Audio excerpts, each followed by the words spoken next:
Hi friends. आज मैं आप लोगों को हिस्ट्री ऑफ इंग्लिश लिटरेचर में मैंने आपको अभी पीछे 3 क्लास पढ़ाया था, जिसमें यूनिट 1, यूनिट 2, यूनिट 3।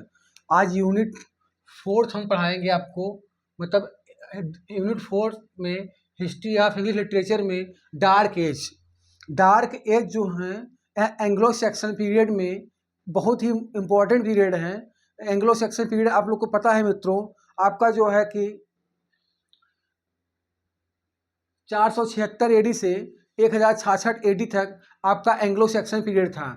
मैं जब शुरू की क्लास में पढ़ाया था, उसमें आपको सबसे पहले मैं आपको ब्राइथेन पढ़ाया था, उसके बाद सिमेरियन पढ़ाया था, गेल्स पढ़ाया, सेल्टिक पढ़ाया। सेल्टिक मतलब जो जनजातियां थीं। उसके बाद जो है कि रोमन पढ़ाया कि रोम कितने वर्षों तक ब्रिटेन को गुलाम बनाए रखा। उसके बाद जो है एंग्लो सैक्सन के जो राजा थे, किंग अर्थर पेंड्रागॉन, किंग मार्डी आर्थर, किंग मॉर्ड्रेड। अब किंग मॉर्ड्रेड के बाद ही इंग्लैंड में डार्क एज आता है। बहुत इंपॉर्टेंट क्वेश्चन बता रहा हूँ मित्रों। किंग मॉर्ड्रेड की जब हत्या युद्ध में हो जाती है, तब मॉर्ड्रेड के बाद कोई बहुत शक्तिशाली राजा नहीं होता है, क्योंकि उसी समय क्योंकि 520 में जब इनकी हत्या होती है, तो 550 एडी से लेकर के आपका डार्क एज है। 550 एडी से 900 एडी तक को क्या कहते हैं? Dark as. डार्क एज में जो है कि इसका बहुत important, the king queen are the great literary figure of the age. इस मतलब डार्क एज में ना कोई राजा और ना कोई ही मतलब रानी, बहुत ही मतलब जो है जिसके इर्द गिर्द पूरी कहानी घूमे, या मतलब जो है कि बहुत ही शक्तिशाली राजा या रानी नहीं थे उस समय।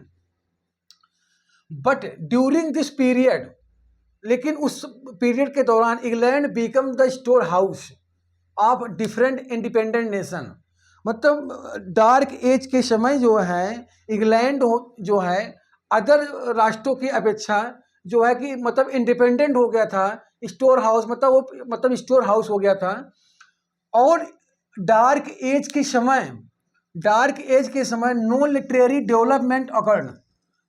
अब ये समझ सकते हैं, डार्क एज में मतलब जो हो ना कोई लिटरेरी वर्क नहीं हुआ था, कोई साहित्य नहीं लिखा गया था।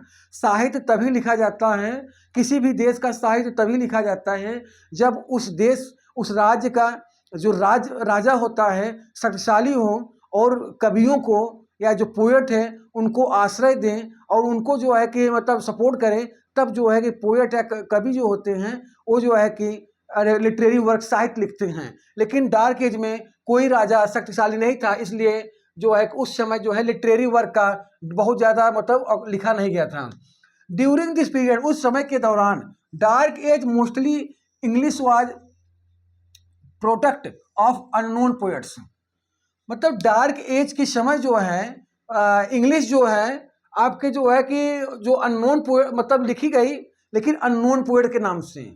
डार्क एज के समय जो है कि जो कुछ कविताएं थोड़ा बहुत लिखी गई थी, साहित्य थोड़ा बहुत लिखा गया था, लेकिन वो अननोन पोएट के नाम से लिखी गई थी, जो है कि उसको अननोन के नाम से छपाई भी गई थी, क्योंकि उस समय बहुत ही अराजकता और सिविल वार हो रहा था। इसलिए कोई भी कवि, कोई भी पोएट जो है अपने नाम से जो है नहीं जो है कि लिखता था। अननोन पोएट के नाम से रचनाएं उस समय लिखी जाती थी। This period regarded the most fruitful period of history of England. इस पीरियड जो था बहुत ही फ्रूटफुल था, मतलब हिस्ट्री ऑफ इंग्लैंड के इतिहास में डार्क एज को बहुत ही ज़्यादा फ्रूटफुल माना गया है। During this period the country comes on the runway of civilisation. मतलब इस पीरियड के दौरान मतलब देश जो है इंग्लैंड जो है डार्क एज के समय मतलब पूरी तरह से किस रास्ते पे जा रहा था? सिविलाइजेशन के रास्ते पे चला गया था। डार्क एज के समय मतलब जो है कि इंग्लैंड जो है पूरी तरह से किस पे चला गया था? किस रास्ते चल रहा था? सिविलाइजेशन के रास्ते पे। डार्क एज में के समय ही जो है कुछ मतलब इम्पोर्टेंट वर्क हुए थे। The chief characteristics of the period, मतलब कुछ इस पीरियड के महत्वपूर्ण जो है कुछ बिंदु हैं मैं बताना चाहता हूँ मित्रों। The development of Christian religion in England, क्योंकि सभी को पता है क्रिश्चियन धर्म ब्रिटेन में 597 एडी में आता है, और 597 एडी जानते हैं 550 और 900 एडी के बीच में है। तो क्रिश्चियन धर्म इंग्लैंड में जो है कि मतलब डेवलप करता है कब? डार्क एज में ही, डार्क पीरियड में ही क्रिश्चियन धर्म जो है को विकास होता है। और इसी पीरियड में लिटरेरी डेवलपमेंट, मतलब साहित्य का भी विकास होता है डार्क एज में। The development of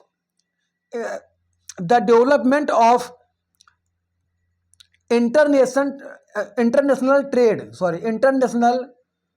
trade and commerce, मतलब जो है कि डार्क एज के समय ही अंतर्राष्ट्रीय व्यापार और वाणिज्य को बहुत ज़्यादा बढ़ावा दिया गया, मतलब अंग्रेजों के द्वारा। और डार्क एज में ही एजुकेशनल डेवलपमेंट, डार्क एज मतलब जो पीरियड था उस डार्क एज के समय ही मतलब एजुकेशन को भी का बहुत डेवलपमेंट हुआ, बहुत विकास हुआ। The development of urbanity city town, dark age period के दौरान जो है कि नगरीकरण और उसके बाद शहरों का और कस्बों का विकास किया गया। लास्ट पॉइंट है the development of agriculture, dark age period के दौरान ही एग्रीकल्चर का भी विकास होता है। उसके बाद the development of English language in England, और डार्क एज पीरियड के दौरान ही आपका जो है इंग्लिश लैंग्वेज का डेवलप होता है। तो मित्रों, हिस्ट्री ऑफ इंग्लिश लिटरेचर में डार्क एज बहुत ही इंपॉर्टेंट पीरियड है, या एंग्लो सेक्शन पीरियड के एंग्लो सेक्शन पीरियड के ही अंतर्गत आता है। या इसका जो पीरियड था 550 से 900 एडी तक। कभी कभी क्वेश्चन एग्जाम में पूछेगा कि डार्क एज आपका कब से कब तक था, तो आप बताएंगे 550 से 900 एडी तक। उसके बाद डार्क एज में न तो उस समय कोई बहुत ही जो है शक्तिशाली राजा या रानी हुए थे, और डार्क एज में ही जो है आपका जो है कि डार्क एज में न कोई बहुत ही साहित्य कब लिखा गया था, बहुत बड़ा साहित्य कोई लिखा नहीं गया था। और अगर कुछ साहित्य लिखे भी गए थे वो अननोन पोएट के नाम से लिखे गए थे डार्क एज में। और डार्क एज जो है पूरी तरह से मतलब सिविलाइजेशन के रास्ते पे चला गया था। और डार्क एज जो है मोस्टली जो है कि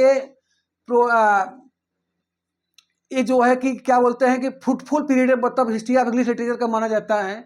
और डार्क एज में ही बहुत महत्वपूर्ण क्वेश्चन है मित्रों, डार्क एज में जो है कि क्रिश्चियन धर्म का मतलब विकास होता है, क्योंकि क्रिश्चियन धर्म 597 एडी में इटली मतलब जो है कि आपका इंग्लैंड में आता है, आगे हम बताएंगे आपको। और इस डार्क एज में ही मतलब साहित्य का विकास होता है, डार्क एज में ही अंतर्राष्ट्रीय व्यापार और वाणिज्य का विकास होता है, डार्क एज में ही शिक्षा का विकास होता है, डार्क एज में ही जो है कि अर्बनिटी आती है, नगरीकरण, सिटीज शहरों का विकास होता है, टाउन्स का विकास होता है, डार्क एज में एग्रीकल्चर का विकास होता है, डार्क एज में ही इंग्लिश लैंग्वेज का भी विकास होता है। तो मित्रों, मैं अभी तक 4 क्लास लिया हूँ हिस्ट्री ऑफ इंग्लिश लिटरेचर में, यूनिट 1, यूनिट 2, यूनिट 3, यूनिट 4। इसमें मैंने Anglo Saxon tribe, Celtics, Norman पढ़ाया, सिमेरियन, गेल्स, उसके बाद किंग मार्डी आर्थर, किंग आर्थर पेंड्रागार्थ, और उसके बाद मॉर्डेड या मॉर्डेड। तो आज मैं डार्क एज पढ़ा रहा हूँ। अब जो नेक्स्ट क्लास लूँगा उसमें मैं पढ़ाऊँगा द क्रिश्चियन धर्म जो इंग्लैंड में आता है और उसका विकास कैसे होता है, उसके विषय पर हम चर्चा करेंगे। आज की क्लास यहीं तक। बहुत बहुत धन्यवाद।